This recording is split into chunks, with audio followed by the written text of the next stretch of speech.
Eu quero compartilhar algo bem breve com você para nós orarmos, que tem a ver com o que está sendo falado durante a semana. Então, nós estamos no ano da restituição. Isso significa que o Senhor quer nos dar uma ênfase de restituir coisas que foram roubadas.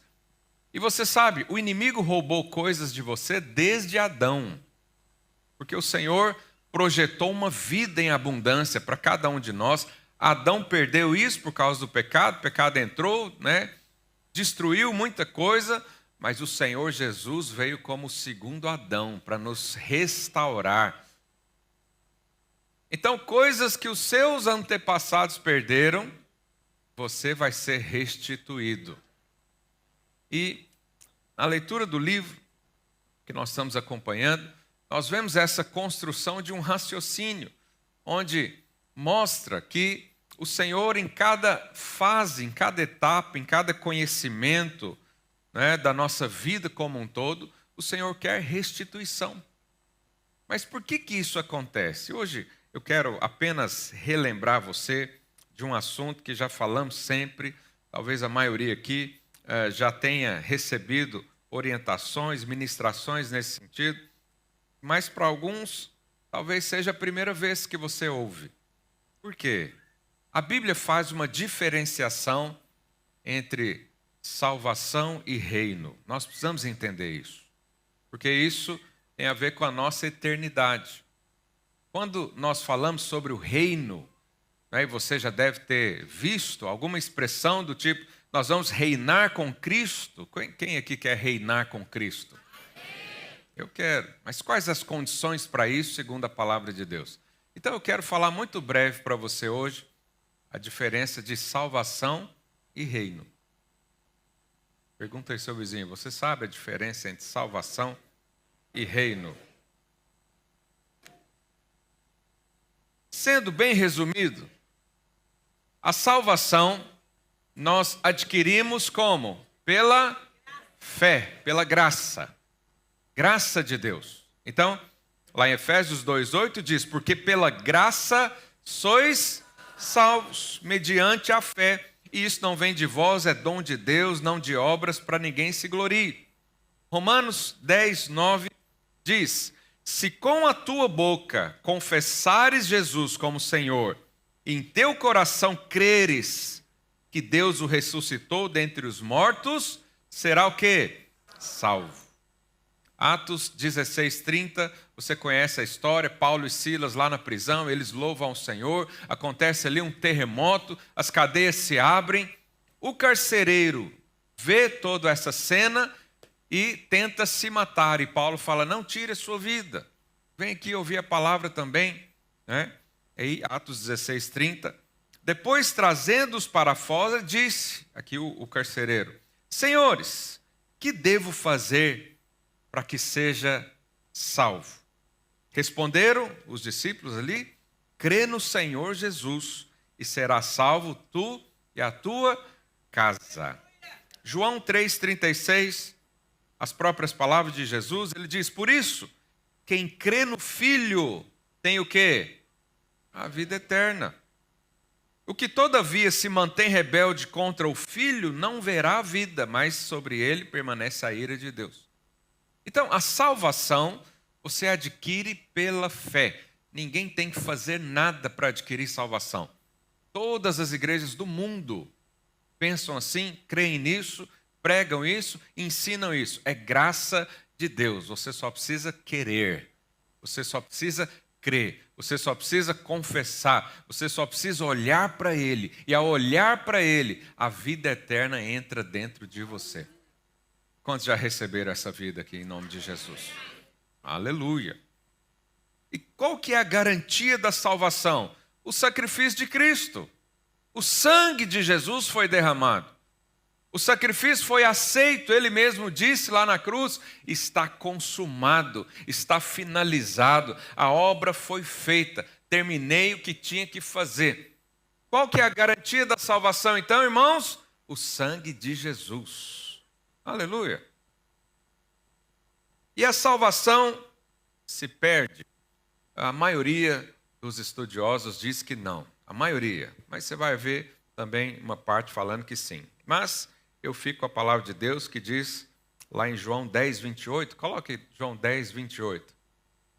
Jesus diz: eu lhes dou a vida eterna. Então, quem é que te deu a vida eterna? Você mesmo. Você vai chegar lá no céu falando: ufa, ainda bem que eu trabalhei bastante, comprei com o dízimo e oferta, comprei a vida eterna. Alguém vai falar isso? Não. Jesus decidiu te dar. Se ele não tivesse te dado, nunca, jamais você poderia ser salvo. Porque se o homem pudesse ser salvo só com o seu esforço, a lei de Moisés já bastava. Mas não, tinha que vir um resgatador. Por quê? Porque nós estávamos perdidos. E aí, deixa lá o versículo. Eu lhes dou a vida eterna. Qual que é a palavra que vem depois? Jamais. O que é jamais? Nunca, não há hipótese. Jamais perecerão e ninguém as arrebatará da minha mão. Diga aí para o seu vizinho: a sua salvação só depende de Jesus. E ele disse que você nunca vai perdê-la. Então, cremos nisso. Romanos 5:1, justificados pela fé, temos paz com Deus. Qual que é a paz com Deus que nós temos? Eu estou com Ele. Não é pela força que eu seguro nele, é pela força dele segurando em mim. Aleluia! Mas aí há um outro conceito, que é sobre o reino. O reino já é diferente. Olha o que Jesus diz lá em Mateus 7:21. Nem todo que diz Senhor, Senhor, entrará onde? No reino dos céus. Mas aquele que faz a vontade do meu Pai que estás nos céus. Esse versículo não tem nada a ver com o outro que a gente leu agora há pouco. A gente acabou de ler que se creu, será salvo. Quem está em Jesus, permanece nele. Mas agora Jesus está falando, olha, não é só falar Senhor, Senhor, que entra no reino, não. Tem que fazer a vontade de Deus. Para ser salvo, você tem que fazer a vontade de Deus ou você precisa crer? Crer. Tem muita gente que creu, mas não faz a vontade de Deus, mas ele crê. Você conversa com ele, ele crê em Jesus. Ele sabe da história. Ele sabe que o sangue foi derramado para a salvação dele. Mas ele não faz a obra de Deus. Ele está andando por aí, vivendo a sua vida, não sei como. Aí o Senhor diz, esse aqui pode dizer que é crente, pode falar que orava, pode falar que foi da célula, pode falar que ia no culto todo domingo, mas se não faz a vontade de Deus, não entra no reino. Jesus está falando aqui de salvação? Não, ele está falando de reino. Reino é uma coisa, salvação é outra. Alguém pode ser salvo e não entrar no reino. Isso pode acontecer. 1 Coríntios capítulo 6, verso 9. Olha o que Paulo diz. Ou não sabeis que os injustos não herdarão o reino de Deus? Não vos enganeis. Nem impuros, nem idólatras, nem adúlteros, nem efeminados, nem sodomitas, nem ladrões, nem avarentos, nem bêbados, nem maldizentes, nem roubadores entrarão no céu? É o que está dizendo aí? Não, herdarão o reino de Deus. Você vai ter muita surpresa de ver pessoas lá no céu. Algumas delas você vai olhar e perguntar, o que esse fulano está fazendo aqui? Sim ou não? Nós não somos capazes de julgar a salvação de ninguém. Eu não posso apontar o dedo e falar, isso aqui é salvo, isso aqui não é. Eu não posso dizer isso. Ainda que há indícios, porque Jesus diz que a gente conhece o fruto pela árvore. Ou conhece a árvore pelo fruto, aliás. Então, há um padrão para alguém entrar no reino. Agora, o que nós estamos falando desse reino? Que reino é esse? É onde Jesus governa. Isso vai acontecer no reino milenar. Daqui a pouco, se der tempo, eu te mostro alguma imagem para isso. Mas o reino você adquire não é pela fé. é por frutos, é por obra. A salvação é pela fé. O reino são pelas obras. Quantos entendem isso aqui? Até aqui. Se você nunca ouviu isso, vai prestando atenção que uma hora isso se esclarece para você. Agora, a salvação não cremos que se perde. O Senhor deu, Ele não vai tomar de volta, Ele diz que já não vai fazer isso. O escritor de Hebreus diz que o Senhor não se lembra mais do seu pecado. O único julgamento que está por vir é o julgamento das obras, não do pecado, das obras. E aí o que a Bíblia diz lá em 1 Coríntios 3:13? Manifesta se tornará a obra de cada um, pois o dia, que dia é esse? O julgamento que todos nós vamos comparecer. É o tribunal de Cristo, julgamento de Cristo. Mas Cristo só vai julgar os salvos. Ele não vai julgar o ímpio vai ser julgado lá no final.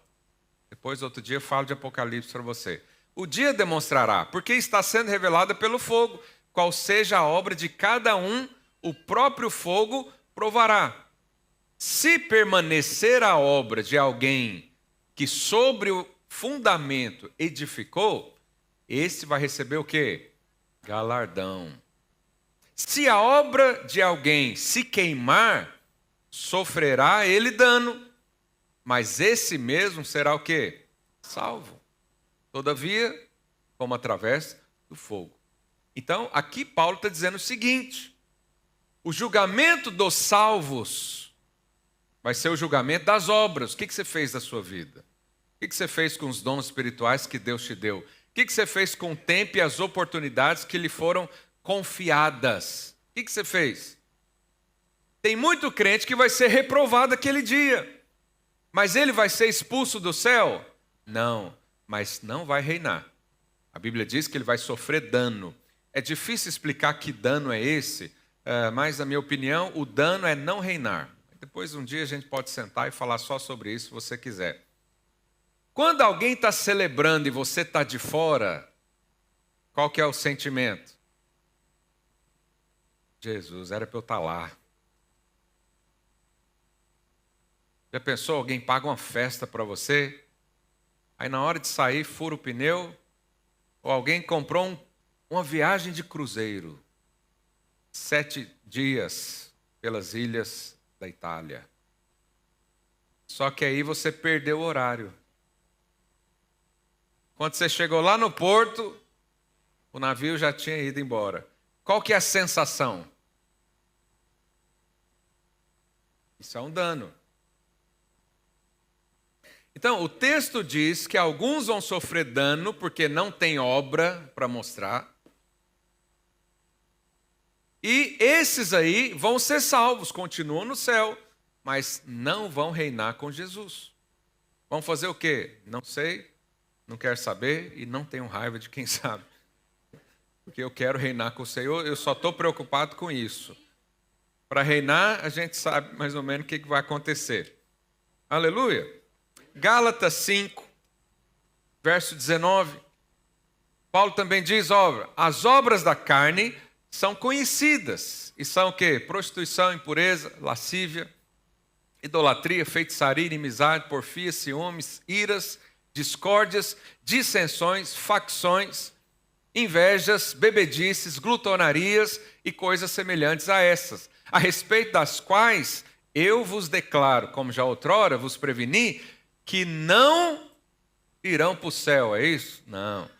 Não herdarão o reino de Deus os que tais coisas praticam. Pode ser que um cristão pratique algo dessa lista aí, essa lista é grande, ela é abrangente. Se você não consegue resistir a uma latinha de Coca-Cola, você já está aí nesse grupo. Se você não consegue fazer o jejum certinho, e eu não quero condenar ninguém, você já está aí nesse grupo. Se você fala meias verdades, você já está aí no grupo. Se você... Não vou condenar ninguém aqui hoje. Você entendeu? Está aí. Mas o que o apóstolo Paulo diz? Que esses aí que estão vivendo dessa maneira não vão reinar com Cristo. Não vai entrar no reino. Você pode ser salvo, mas não vai reinar. Há critérios. 2 Timóteo 2, 12, a Bíblia diz também: se perseveramos, diga perseverança, também com ele reinaremos. Se o negamos, ele por sua vez nos negará. Agora, o que Jesus vai negar? A sua salvação? Não, é impossível ele negar a sua salvação, porque ele já fez de tudo para você ser salvo. Não faz sentido Deus ter esse custo inteiro para lá no final falar: não, agora eu não vou te dar mais. Não, ele já deu. Ele deu quando você nem existia. Não foi uma opção, não foi um pedido seu. Você não pediu para Deus isso. Ele quis te dar. Por isso ele não toma de volta. Mas aqui está falando de outra coisa. Esse outra coisa você pode perder. Quando chegar lá no dia do reino, Jesus vai olhar e vai falar: quem já estava reinando antes vai continuar. Agora, quem não estava, então tchau, vai fazer outra coisa. Você sabe, só vai reinar naquele dia quem já começou a reinar hoje. O que você está fazendo da sua vida hoje? E eu não estou falando aqui de condenação, não. Estou falando de envolvimento no propósito. Você hoje, se Jesus chegar hoje e perguntar para você: você está pronto para ir comigo? Há pessoas que vão dizer: não, espera, vem semana que vem, deixa eu pregar um pouco para alguém, deixa eu fazer alguma obra, deixa eu ajudar um pobre, deixa eu ir na igreja direito. Alguns vão dizer isso. Mas tem outros que estão orando dizendo: vem Senhor, eu estou com a mala pronta. Estou totalmente envolvido, o alvo da minha vida é o Senhor, eu vivo para o Senhor, não estou distraído com nada, eu estou aqui para o Senhor. Esses são, aparentemente, os vencedores. Porque o vencedor nós vamos saber só lá no final. A salvação você recebe e está garantida. Agora, o ser vencedor, você só vai saber lá no final da vida, porque alguém pode ser vencedor a vida inteira, lá no finalzinho perder o rumo e perde o reino. Por quê? Porque é por esforço. Aleluia? Quantos estão entendendo até agora? Posso avançar? Vamos um exemplo prático sobre isso. Lucas 23, 39. Um dos malfeitores crucificados blasfemava contra Jesus, dizendo: não és tu o Cristo? Salva-te a ti mesmo e a nós também. Respondendo-lhe, porém, o outro. Isso aqui é os dois malfeitores lá que foram crucificados com Jesus, conversando um com o outro. Olha os detalhes do texto. Repreendeu dizendo: nem ao menos temes a Deus? Olha aqui. Muito provavelmente esse outro, se ele não era crente, ele era quase. Porque ele chamou Jesus de Deus. Ele falou: você não teme a Deus, não? Estando sobre igual sentença, próximo, nós, na verdade, temos essa sentença, né, entre aspas, com justiça, porque recebemos o castigo que nossos atos merecem. Mas este nenhum mal fez. Olha aí, esse cara conhecia Jesus. Ele já tinha ouvido falar de Jesus. Ele conhecia a história de Jesus. Eu vou ousar dizer que ele até cria em Jesus. Próximo, 43. 42, desculpa. E acrescentou: Jesus, lembra-te de mim quando vieres aonde? No reino. Jesus ouviu essa oração. 43. Jesus lhe respondeu: em verdade te digo que hoje mesmo estarás comigo aonde? No paraíso ou no reino? O que ele pediu? O reino. O que Jesus falou?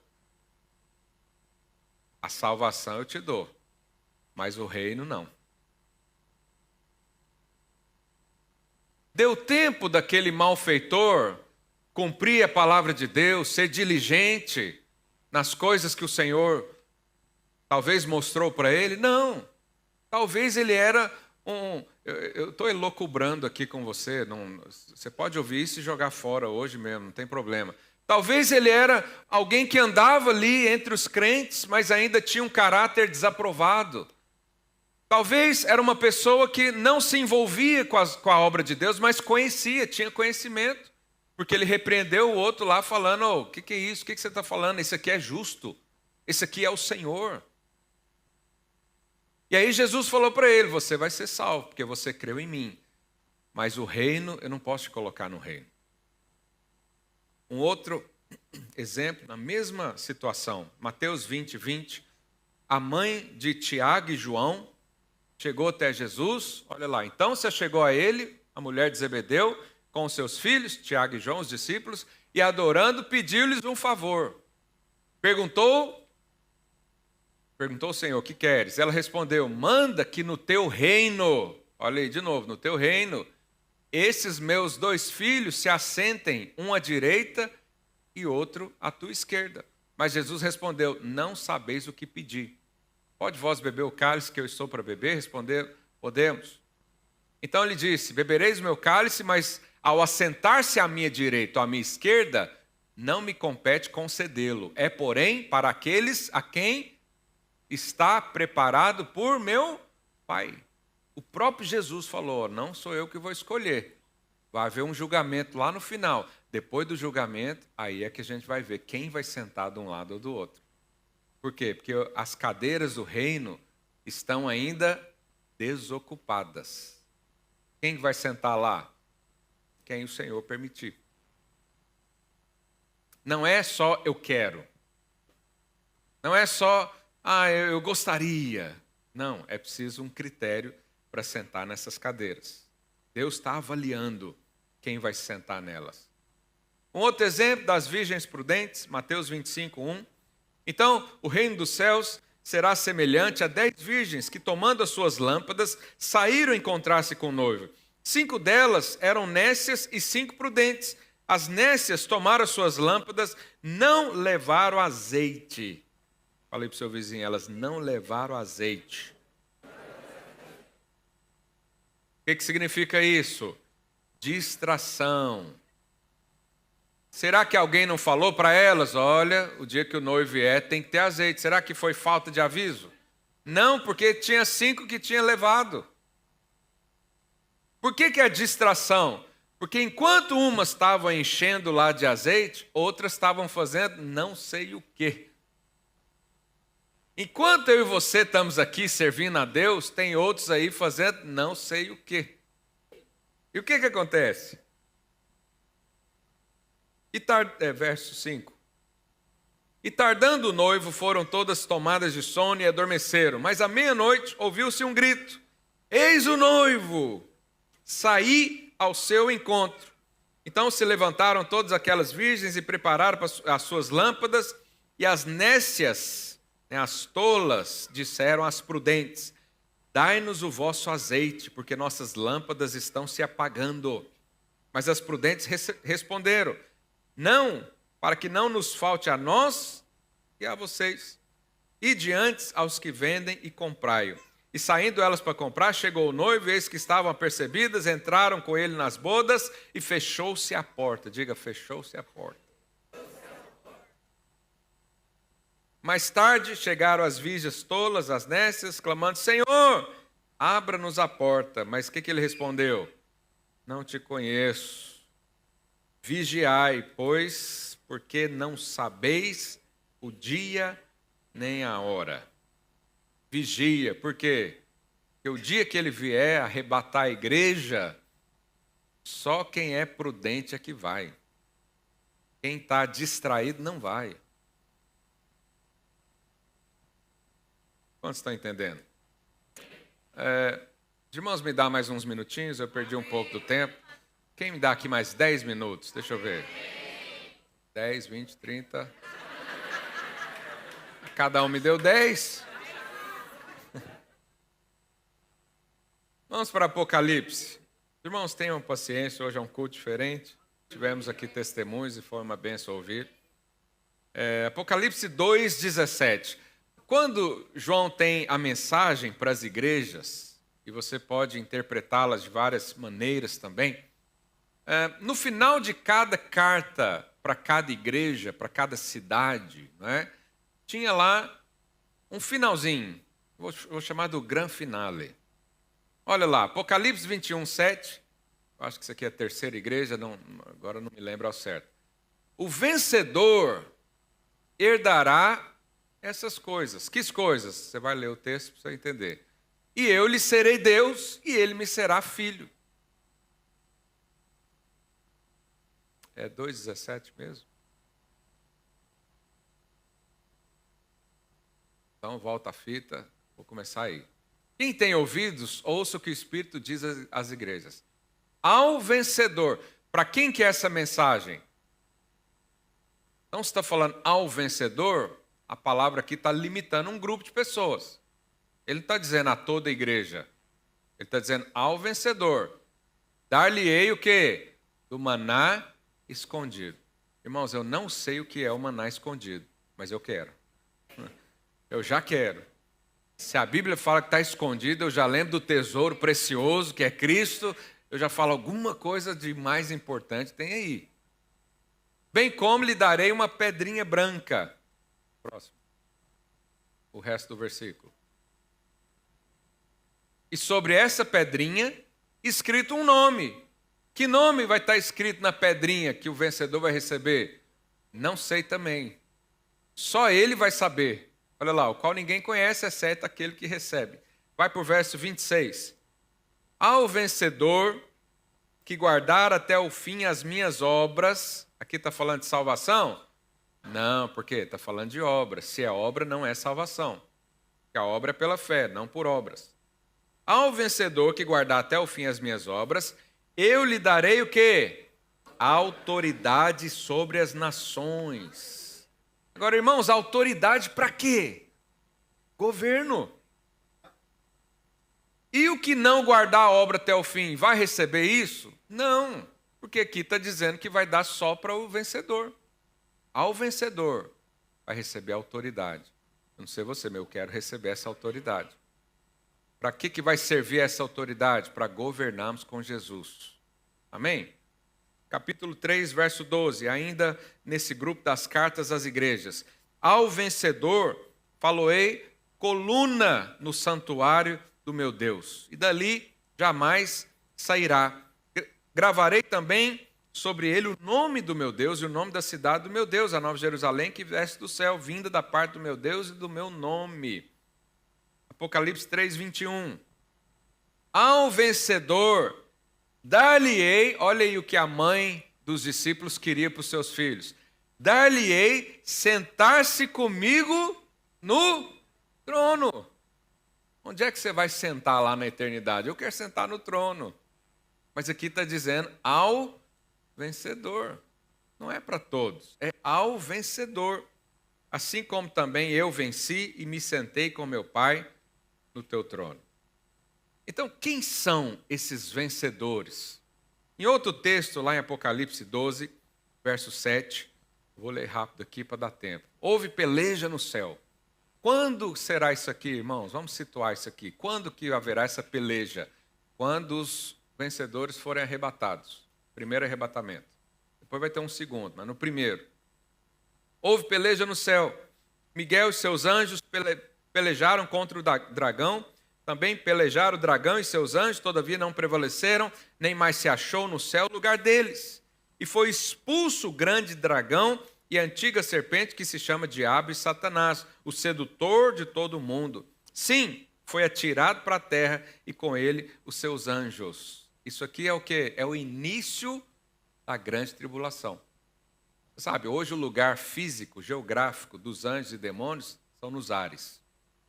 Mas depois do arrebatamento dos vencedores, eles serão jogados aqui na terra. E aí começa o princípio das dores. Verso 10. Então, ouvi grande voz do céu proclamando, agora veio a salvação, o poder, o reino de Deus e a autoridade do seu Cristo, pois foi expulso o acusador de nossos irmãos. O acusador de nossos irmãos. O mesmo que acusa de dia e de noite diante de Deus. Aí no verso 11, a Bíblia diz sobre esses que foram acusados, esses irmãos. Eles, pois, o venceram. Aqui está falando quem é o vencedor. Eles venceram. Como que eles venceram? Por duas coisas. Por causa do sangue do Cordeiro. O que o sangue do Cordeiro te deu? Salvação. Então o vencedor é aquele, primeiro, foi salvo. E por causa da palavra do testemunho que deram. Mesmo em face da morte, não amaram a própria vida. Então a Bíblia está definindo aqui uma característica do vencedor. É aquele que foi salvo pelo sangue, mas que tem uma palavra de testemunho. Não ama a própria vida.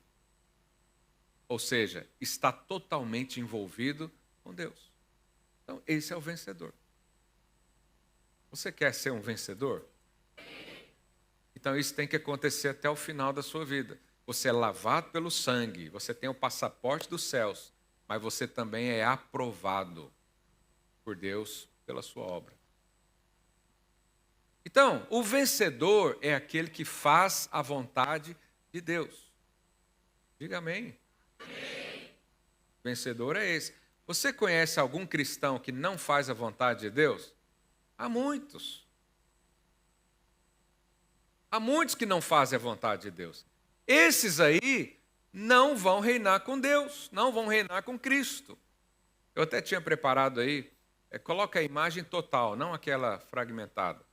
Tem uma linha do tempo do estudo do Apocalipse, depois eu posso mandar no grupo para você entender onde nós estamos aí. Nós estamos aí nessa primeira da esquerda, os 4 selos, cremos que já foram abertos, os cavaleiros, né? O branco, o preto, o vermelho, o amarelo já estão por aí. O 5º selo é a voz dos mártires clamando por justiça. Nós cremos também que isso já foi aberto, mas o 6º selo ainda não. E o arrebatamento vai acontecer antes do 6º selo. Antes do 6º selo, cremos que os vencedores serão arrebatados. Depois vem o 6º selo, depois vem o 7º, entra a grande tribulação. Outro dia eu começo a explicar sobre isso.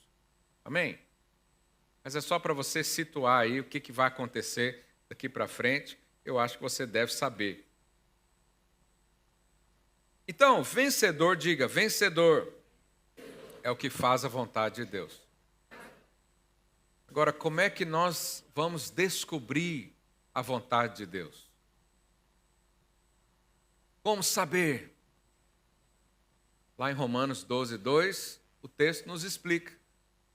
Coloca só mais esse último versículo que eu vou ler. Romanos 12:2.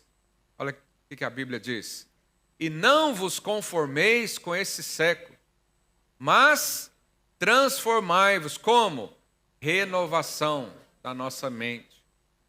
Então, quem for renovado, transformado pela renovação da mente, vai acontecer o quê? Está escrito aí, ó. Para quê? Para que experimenteis qual seja boa, agradável e perfeito o quê? Vontade de Deus. O que você está fazendo nesse jejum? Renovando a mente. Você precisa saber, para ter a vontade de Deus, para saber a vontade de Deus, é preciso renovar a sua mente. É preciso entendimento. E é isso que o livro está nos ajudando a ser renovados. Então, segunda-feira, nós falamos sobre a nossa alma ter uma referência. Qual que é a sua referência de vida? Jesus. Precisamos ter essa referência. Depois, ouvimos sobre o domínio. Nós fomos chamados para dominar. Não deixe que pensamentos dominem você. É você que domina pensamentos. É você que domina emoções, não são as emoções que dominam você. É você que domina a natureza, não é a natureza que domina você. Não é a erva que domina você, pelo amor de Deus. Não é a comida que te domina. Depois, o autor nos levou a ter certeza da bênção. Diga aí para o seu vizinho, eu sou abençoado.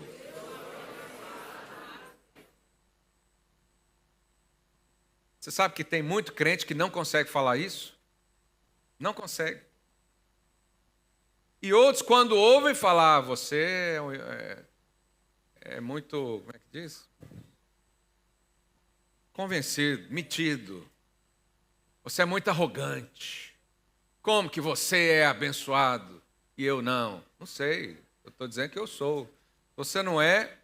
Não sei. Mas a Bíblia diz que o Senhor nos abençoou com toda sorte de bênçãos nas regiões espirituais celestiais em Cristo Jesus. Eu recebi tudo. Só que o inimigo faz você pensar que não recebeu. Que você ainda tem que fazer demais para receber. Isso é o quê? Roubo. Mas o Senhor está restituindo você hoje. Depois, nós lemos que há um propósito para a nossa vida. Existe algo que Deus definiu para mim. Eu preciso saber o que é isso. Talvez 70%, 80% disso já está escrito na Bíblia. Se você ler, você vai saber. Mas há alguns outros que você precisa de discernimento. Ir lá para os pés de Jesus e falar, Senhor, qual que é o meu propósito? Porque se você não souber o propósito, como é que você vai vencer? Como é que você vai lutar as lutas que Deus tem para você? Como é que você vai alcançar aquilo que Ele tem para você, o sonho que Ele tem para você, se você não souber? Nós precisamos saber. Fala aí para o seu vizinho, eu tenho um chamado. Você tem um chamado, fala aí para ele. Depois ouvimos que não nos alimentamos de qualquer forma, de qualquer coisa. Irmãos, toma cuidado, a internet está cheia de tanta coisa. Eu fico assustado, às vezes eu rio para não chorar do que eu vejo na internet. É cada coisa assustadora. Toma cuidado. E que o Espírito Santo fale isso para você. E por último, a lição de hoje, não sei quem leu o capítulo de hoje, está falando sobre prazer. Sabe, o Senhor tem uma vida de prazer e alegria para nós. Se você está dizendo que serve a Deus e não é feliz e não tem prazer, tem alguma coisa errada nisso. Vá orar diante do Senhor, fala, Deus, restaura a minha alegria. Você sabe qual era a alegria dos discípulos? Os discípulos certa vez foram presos, açoitados e saíram festejando. Porque falaram, nós estamos sendo açoitados por Jesus. Por crer em Jesus. Você sabe, essa é a vida que nós precisamos. Essa é a restituição que o Senhor quer nos dar nesse dia. E hoje eu quero orar por você sobre isso. Para que o Senhor restaure a alegria e o prazer de servir a Deus. Talvez você começou bem, começou lá atrás, servindo com alegria, com prazer, mas depois as coisas ficaram pesadas. É porque muita coisa entrou aí que não é Cristo. São outras coisas. Condenação é peso, são pensamentos que vêm lá do quinto dos infernos, e não é de Deus. O Senhor hoje vai restituir a sua paz e a sua alegria. Porque no reino de Espírito é paz e alegria e justiça. Fica de pé no seu lugar, vamos orar por isso.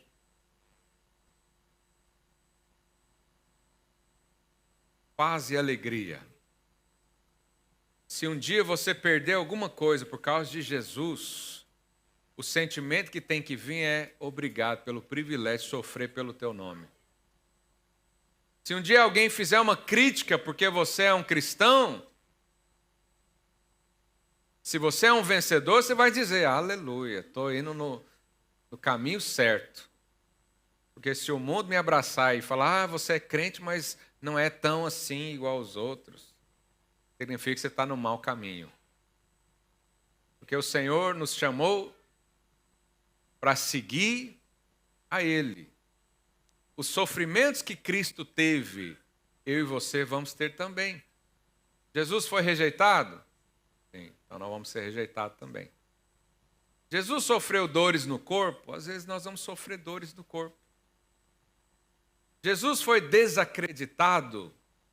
Sim, nós vamos também. Mas Jesus nunca perdeu a presença. Então nós nunca vamos perder também. Jesus nunca deixou de pregar porque estava constipado. Então a doença também não é para nós.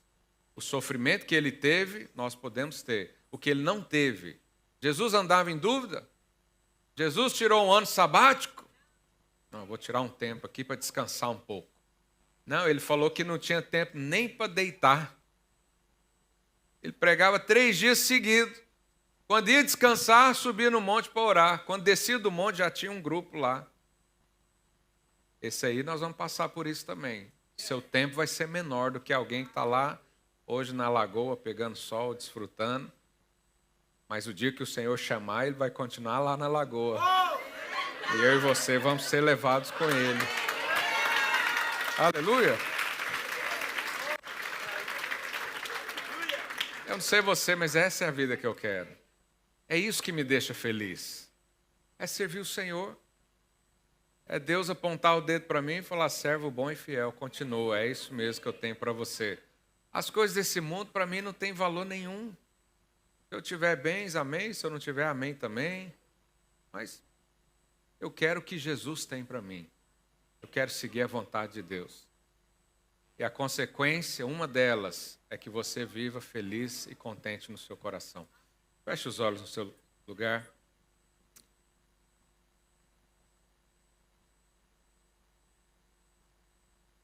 Se você tem servido a Deus, por algum motivo, há um peso. Se algum motivo há uma angústia no seu coração, se você está servindo a Deus e perdeu a alegria, perdeu a paz, perdeu o rumo, talvez.